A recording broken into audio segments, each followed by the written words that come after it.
Welcome back to the channel. It is Reier on YouTube. Travis Reier, thanking you once again for joining us. If you haven't already, go ahead and hit that subscribe button for us. There's also that notification bell you're going to see right there. You might want to hit that as well. That way you're notified whenever we drop fresh content right here on the channel. And hey, if you like the program, hit us with a like. That thumbs up would help us out tremendously, and we would greatly appreciate that as well. We are going to get Bama specific today on the channel. We are going to get into three things I think about the Alabama Crimson Tide as it approaches the 2 week mark of 2024 fall camp. Crazy, isn't it? Days just flying by. Blink of an eye, the Hilltoppers of Western Kentucky will be in Tuscaloosa on the final night of August under the lights, ushering in or helping to usher in the Kalen DeBoer era at the University of Alabama. Three areas of this football team we'll talk about on this show. We'll get into some offense, we'll get into some defense, and some special teams because we're well rounded. We care about all three phases here on the Reier on YouTube channel. But where we'll start is on the defensive side of the ball with an emphasis on the perimeter defense. I know you hear that and you think, oh boy, he's going to talk corner. He's going to talk that Husky position. This is going to be about how is these guys going to match up against passing offenses. No, no, no, no, no. We're going to talk perimeter defense as it relates to the run game, because you look at this 4-2-5 under Kane Womack, and you're going to be going against some offenses this season that traditionally like to pound the rock. So, yeah, I'm thinking about Wisconsin. I'm certainly thinking about Georgia with that 12 personnel, those two tight ends. Brock Bowers in the NFL, but Mike Bobo is still going to roll out that 12 personnel, especially against a 4-2-5 look that he's going to have to challenge with the run game there in late September. Even South Florida will look to run it a pretty good bit. That will be more out of a spread look, those 2x2s and those wide splits that you'll see from South Florida, similar to what Alabama will get from Tennessee when it makes the trip to Knoxville in October. But right up the middle of this Alabama defense, you should be just fine. I mean, you're talking about Tim Keenan, you're talking about Tim Smith, you're talking about really good interior defensive line depth, inside linebacker Deontay Lawson, Jahad Campbell, Justin Jefferson, by all accounts, taking another nice step. That is a dude, by the way, he is a play ender. Justin Jefferson, if he's in the right spot and he strikes a ball carrier, that's going to be the end of the play. I like that about him in that mix. Not that Deontay Lawson and Jahad Campbell can't bring some of that, but in the limited sample size that we've seen of Justin Jefferson, he can stone people, and you still have to have that kind of guy, even in today's football. But behind the linebackers at the safety spots, Malachi Moore, Keon Sabb, again, veteran guys, old guys, played a lot of football, been around a long time, right up the middle of that defense. Now, you get to corner and you get to that Husky position, it's a bit of an unknown. And when you hear edge setting on defense, what do you think about?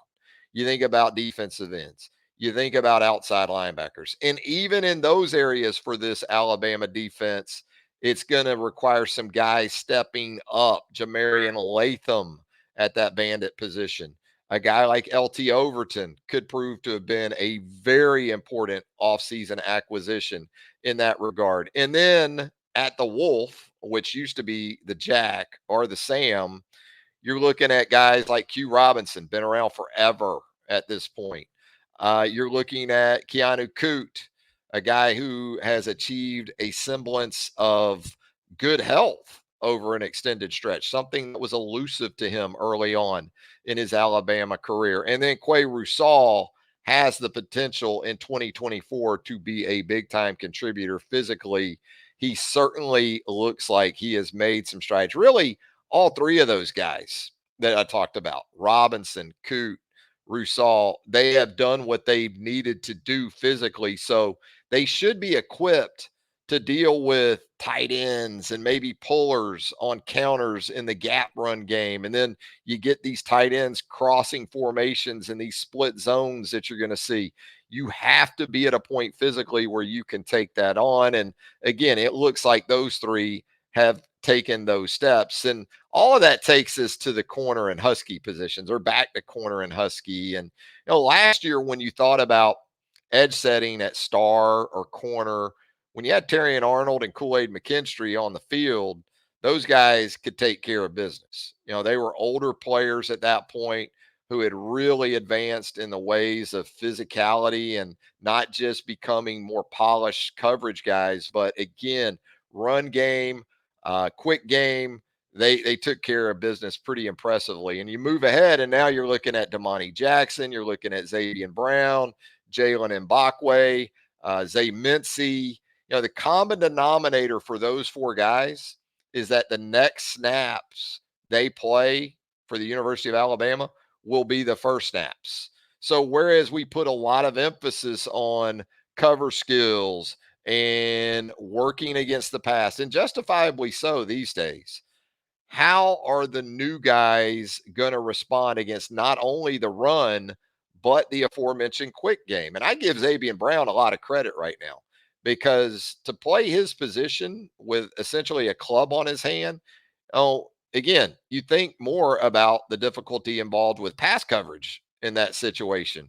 But think about trying to get leverage against blockers and getting off blockers, whether it's the run game or it's the quick game. And Xavier Brown apparently is holding up pretty well for as much as he's allowed to do anyway at this point, as he tries to overcome that situation. Now, when we think about corner and Husky, are there talented options from which Kane Womack can choose? Absolutely.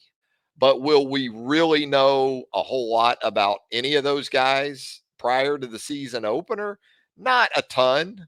And I can promise you this: opposing offensive coordinators right now, when they're looking at this Alabama defense, they're talking about it in the same regard that we are right now. They're thinking, we got to attack this perimeter, and not just with different routes, not just with the passing game. Hey, if we can get easy money on quick throws or quick stuff or the run game to the perimeter, that's absolutely what we're going to go to first, and we're going to stick to it. Now, something that could help Alabama on the back end is this Alabama offense, because this Alabama offense, we'll talk more about this coming up in a little bit, has the potential to be able to play out in front a lot in 2024, and not just in terms of 3-0 or 7-0. If this offense is what we think it can be, it can put teams, not just opposing offenses or defenses, in a bind, but kind of throw everything out the window mode. If Alabama goes up 10-0, 14-0 quick, and it becomes pretty clear that, look, these guys are going to score a lot of points. We can't maintain our patience with the run game, with the quick game. We got to become a little more aggressive in our play calling and how we go about this. Hey, that could help the Alabama defense a lot as well. At least the Alabama run defense might end up putting up some passing yards for opposing offenses, because they have to throw it a good bit. Something else I think about with this Alabama football team, I think special teams could be the determining factor in at least a game or two for Alabama this season. Now, first, I'm gonna issue a word of caution where the place kicking situation is concerned. Yes, Graham Nicholson is the reigning Lou Groza Award winner. Hell of an honor. There's no doubt about it. Should work out just fine as the successor to Will Reichard. Hopefully, this offense makes him more of a PAT guy than a consistent 45-yard plus guy on a quarter by quarter basis. All that out of the way, all of that out of the way, Nicholson isn't just replacing a highly decorated kicker. In fact, a kicker in Will Reichard who wasn't decorated enough. He's replacing an NFL kicker that a team actually spent a draft pick on. And so, with that, I did a little research on Groza Award winners. And what I came up with is this: prior to Nicholson winning it a year ago in his final season at Miami of Ohio, you had a span of 10 Lou Groza Award winners going back to 2013 through 2022. Of those 10 winners, you know how many went on to kick in the NFL? Or better put, how many of those 10 are currently kickers in the National Football League? Of those 10, just three. And just last April, you had three kickers taken in a span of about 10 picks in the 2024 NFL draft. Will Reichard to the Vikings, Joshua Carty of Stanford to the Rams, Cam Little shortly in that span to the Jacksonville Jaguars. And you know what all three of those guys have in common? None of them won the Lou Groza Award. So look, I'm not saying Nicholson wasn't a great addition. If I'm trying to replace an NFL guy, heck yeah, sign me up for the sitting Groza Award recipient. I'm just saying that Nicholson might be very good and still not be able to completely fill the void left by a pro who went really went a year longer in the college game than he probably should have. Also, when I think of special teams, it's not like Alabama won't have other weapons in that area. James Burnett, he should be entering his J.K. Scott era at this point. Alabama lived with some lumps early on with the Australian, just, a lack of familiarity with the art of punting in American football as much as anything. But big year last year for James Burnett. There are several capable options in the return game and also guys that can provide help on coverage units. And look, even if they aren't game one starters, some of the transfer portal additions at positions like safety, corner, tight end, they should show up nicely as you look for core guys for your special teams units. And revisiting those return options, Ryan Williams, the dynamic freshman coming in, Germie Bernard, the transfer from Washington. When you think about punt return guys, they come to mind. When you think about kickoff returns, Kendrick Law, Emmanuel Henderson is a dynamic guy. So a lot of big play potential in the return game when you start considering the candidates that Alabama will have to work with.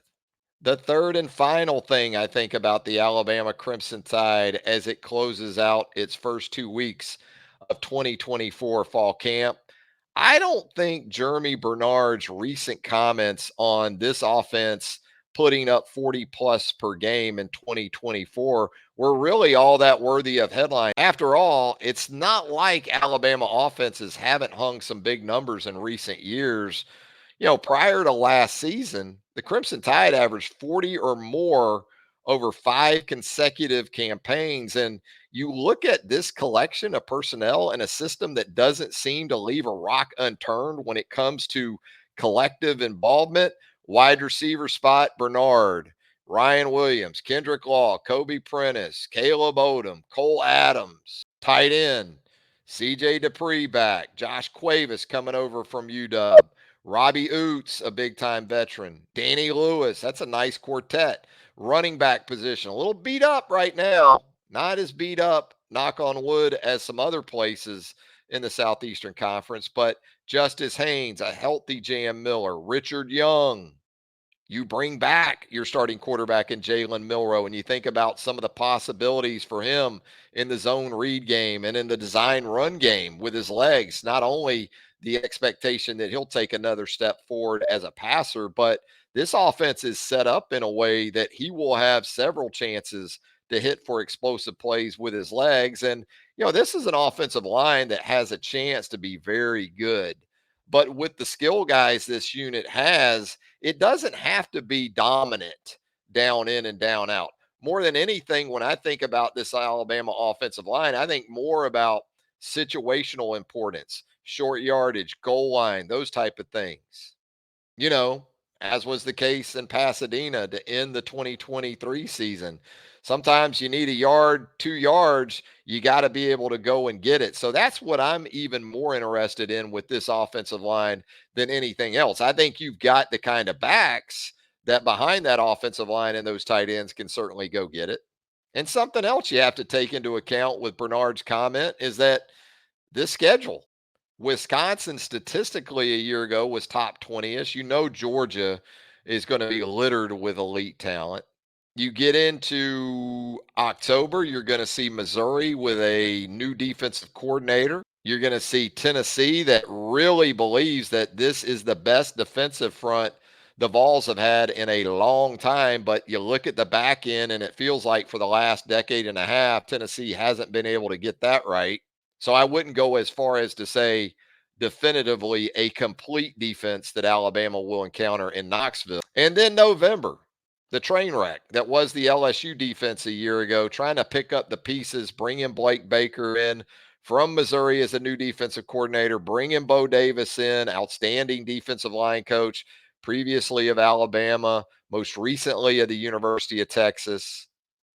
Oklahoma in late November, Brent Venables, that's certainly his side of the football. And then Auburn, Auburn's talent on paper doesn't really blow me away. And then I also think about the history, the recent history of the Iron Bowl in games played in Tuscaloosa.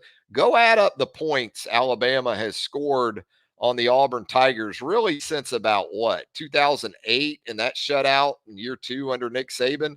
Add up the scores from the games that followed that through 2022, and it's not pretty for Auburn in those matchups. So you don't see Texas in the regular season, although the Longhorns lose literally and figuratively a couple of huge pieces to that defensive line, not to mention Bo Davis moving on to LSU. Ole Miss, you don't see. Ole Miss feeling good about the upgrades it's made at every level of that defense, in large part due to the transfer portal with Walter Nolan chief among those coming over from Texas A&M. And again, with a second year starting quarterback in this offense and the way it operates under Kalen DeBoer and Nick Sheridan, I didn't really bat an eye when Germie Bernard went with 40 points per game in 2024. That's going to do it right here. For three things I think about the Alabama Crimson Tide, it is Reier on YouTube. Again, if you haven't subscribed to the channel, we would appreciate you going ahead and doing that right now. Turn on those notifications. That way you get all of our content as it drops. You're notified when that happens. And if you don't mind, a like would help us out tremendously as well. Travis Reier, thanks again. And until next time, so long, everybody.